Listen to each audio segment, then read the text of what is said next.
Bongkar tuntas kasus Vina hingga libatkan Peggy Setiawan. Kini Ibu Peggy bongkar sosok kambing hitam yang bermain di belakang Polri. Diketahui tim kuasa hukum Peggy dan Polda Jabar terjadi perdebatan panas setelah bertemu di pra-peradilan sebelumnya. Hingga kini pihak keduanya telah menyerahkan kesimpulan dan menantikan seperti apa putusan hakim selanjutnya. Akankah Peggy Setiawan dinyatakan bebas? Lantas siapa yang mengedarkan foto Peggy hingga ditetapkan sebagai tersangka, yang ternyata adalah keluarganya sendiri? Susno Duaji lagi-lagi melancarkan kritik pedas kepada hakim yang mengadili kasus pembunuhan Vina Cirebon pada tahun 2016 silam. Mantan Kabar Eskrim Polri tersebut berharap hakim model macam itu segera lenyap di Indonesia. Soalnya hakim itu tak layak menjadi wakil Tuhan. Alih-alih mengadili dengan benar, hakim itu malah keblinger alias sesat. Kegeraman Susno berawal ketika pihak Polda Jawa Barat di dalam sidang gugatan pra-peradilan Peggy Setiawan tak membuka dua alat bukti yang disebutkan di pengadilan tahun 2016 silam, yaitu CCTV dan ponsel. Padahal ia sangat berharap kedua alat bukti tersebut bisa dibuka. Susno Duaji tak habis pikir bagaimana bisa ketua majelis hakim dan dua hakim anggota bisa dengan berani memvonis sedemikian luar biasanya para terpidana tanpa didukung alat bukti forensik. Begitu pula Polda Jabar yang jelas-jelas tidak punya saksi dan alat bukti yang kuat. Bahkan Susno Duaji labas semua jajaran kepolisian hingga sentil perkataan Jenderal Listio Sigit yang mengatakan sahabat saya adalah orang yang berani mengkritik Polri. Jaksa menerima saja. Lebih hebat lagi, Pak Hakim manut saja diputus padahal perkara ini ancaman hukumannya mati. Dan dia berani menjatuhkan hukuman seumur hidup. Gimana Pak Hakim ini? Mudah-mudahan dengar acara ini Pak Garni. Siapa hakimnya? Siapa hakim anggota? Dosa Anda kalau ini ternyata tidak benar. Kemudian hakim banding, gitu juga, mantuk-mantuk diputus juga. Hakim kasasi Sami Mawon, tolong Komisi Yudisial awasi ini hakim. Komisi Kejaksaan, awasi itu kejaksaan. Ini pil pahit, nggak enak didengar, tapi demi kebaikan bangsa ini jangan memuji-muji institusi saya. Jangan. Saya sama Pak Bini marah. Kalau salah katakan salah, kalau benar katakan benar. Kalau salah, apa salahnya? Perbaiki. Itu bentuk kecintaan.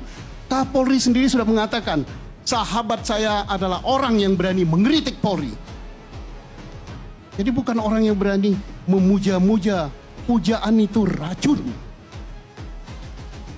Nah, mari kita lihat sekarang sedang berjalan pada penyidikan. Yang dipersoalkan adalah apakah Peggy Perong itu adalah Peggy ini?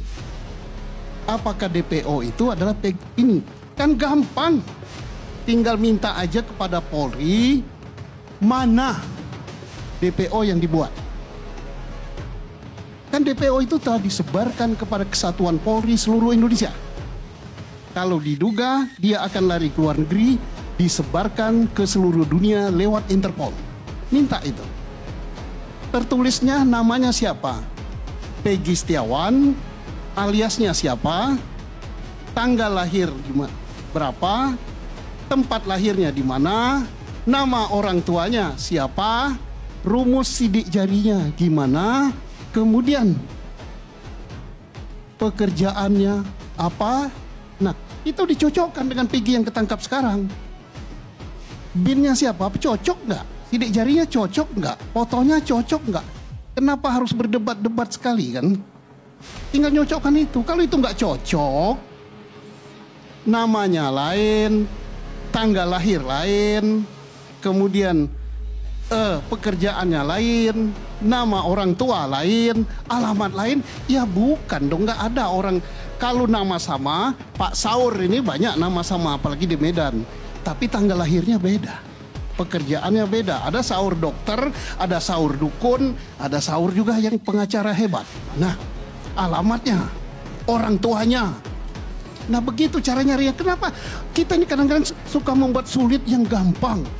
Lah kalau sudah nggak cocok gitu ya berarti salah. Setelah beberapa hari Peggy Setiawan jalani gugatan persidangan pra-peradilan, kini ibu dari seorang Peggy bongkar siapa sosok yang mengkambing hitamkan anaknya tersebut. Dalam sebuah kesempatannya, Ibu Peggy membeberkan awal kedatangan salah satu keluarganya yang kebetulan menjabat anggota sebagai polisi.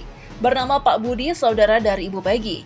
Ia tiba-tiba meminta foto Peggy dan seketika diedarkan untuk ditetapkan sebagai tersangka dalam kasus Vina Cirebon. Selang 3 apa 4 hari, saudara saya kan polisi itu Pak. Nah malam-malam tuh ke rumah, namanya Budi.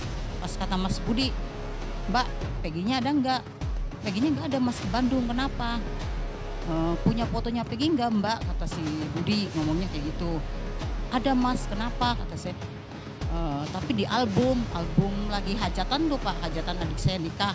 Kata Budi, udah nggak apa-apa sini Mbak, dipoto aja katanya gitu.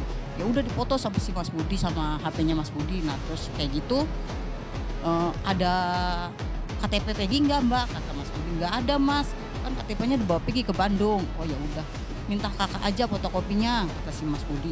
Ya udah saya kasih foto kakaknya. Dah terus Mas Budi pulang. Nah selang seminggu ada lagi namanya Pak Oso, tetangga tuh Pak, ke situ nunjukin foto yang tadi diminta sama Mas Budi. Bu, katanya ini fotonya aja. Ini ini pelaku yang pembunuhan Eki sama Pina ini Bu, katanya gitu.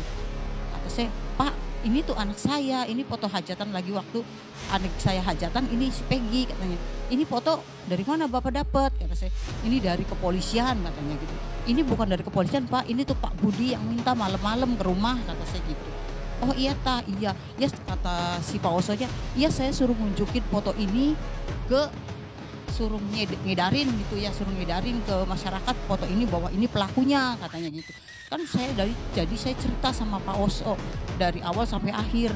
Kata Pak Oso, ya udah Bu, nanti saya ngomong ke Ketua Cikonya, seandainya Ketua Ciko percaya, nanti saya nggak kesini lagi, kata si Pak Oso ngomongnya kayak gitu. Kalau Kepala Cikonya nggak percaya, nanti saya kesini lagi sama polisi. Malah Pak Osonya ngomong, Ibu malu nggak didatengin polisi terus, katanya gitu.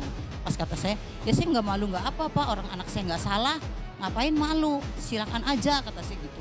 Nah pas gitu selang berapa hari udah nggak ada kabar berita lagi sampai 8 tahun. Nggak ada kabar berita lagi, adem udah. Tak hanya itu saja, mantan Wakil Polri juga turut mengomentari soal Polda Jabar yang memaksa Peggy sebagai tersangka. Padahal penyidik Polda Jabar sendiri faktanya tidak bisa menunjukkan saksi dan bukti jelas atas keterlibatan Peggy. Meski demikian, ia meminta agar Peggy Setiawan segera dibebaskan. Lebih beraninya lagi, Widya yang kerap menyoroti kasus ini, ia aktif mengkritik dan membongkar siapa dalang dibalik kasus yang menyebabkan kematian Vina Cirebon.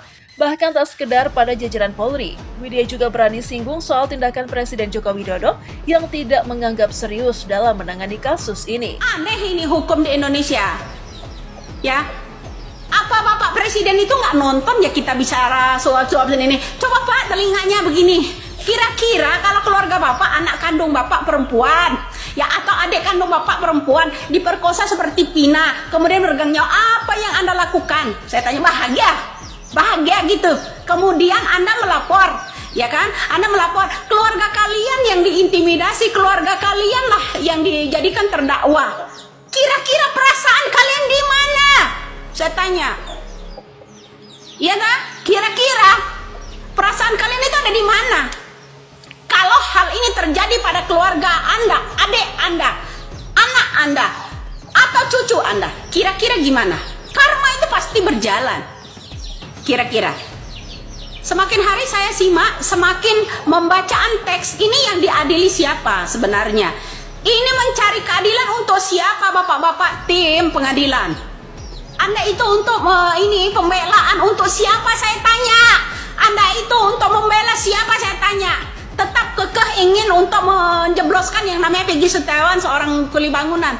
Sekarang gini, ya pada waktu oknum polisi datang ke rumah Ibu Peggy Setiawan, ya gerbek cep-cep gercep, ya motor yang akan diservis nih Bapak Presiden, ya motor ya smashnya yang akan diservis sampai nggak ngirimi ibunya dibawa. Kemudian motor adiknya Ibu Peggy Setiawan, Jupiter, dibawa juga. Itu alasannya untuk apa? Untuk barang bukti. Bukti apa kira-kira? Akan dijadikan dengan alasan nanti dicatat pula bahwa ini orang pencuri motor, curanmor pula. Hah? Sekarang ini pembacaannya masalah alkohol dan sekalian, emangnya Anda itu mau mencari pedagang miras? Terus motor nanti dijadikan tersangka buat curanmor gitu Pak? Ya? Coba tanya deh. Saya mau tanya. Motor Jupiter sama Smash keluarganya Peggy Setiawan ya dibawa nih sama yang gerbek kemarin. Itu akan dijadikan buat barang bukti apa? Curanmor gitu Pak? Ya kan? Kemudian mencari tahu. Setelah Peggy kalian jebloskan ke penjara, mencari tahu, mencari bukti dulu. Ya, mencari bukti dulu ya. Mencari bukti dulu nih, ya. Karena dia masih remaja udah menggunakan alkohol gitu kan. Bapak itu mau menyelidiki tentang miras apa menyelidiki tentang kasus Pina, saya tanya. Bikin greget gua aja ini pengadilan model begini. Aneh. Mudah-mudahan ya bapak-bapak ya, kalian itu ya, anak atau cucu, adik kandung kalian perempuan ya, diperlakukan sama dengan seperti Pina. Mudah-mudahan ya kalian seperti itu. Biar puas kalian. Kalau kalian itu ya kekeh ya namanya, kemudian keluarga Anda itu sendiri yang dijadikan tersangka, sanak saudara kalian yang akan dijadikan tersangka, kira-kira apa ya tindakan Anda semua untuk membela diri? Apa yang Anda lakukan seandainya Anda seorang miskin seperti orang tuanya Peggy Setiawan? Jangan melindungi anak-anak pejabat lah Pak. Mentang-mentang ini ya, pelakunya anak seorang polisi. Mentang-mentang ini anak pelakunya seorang pejabat. Ini yang dikehendaki kalian, bahagia di atas derita orang lain. Moga-mogahan anak cucu kalian itu diperlakukan juga seperti Pina. Ya, mudah-mudahan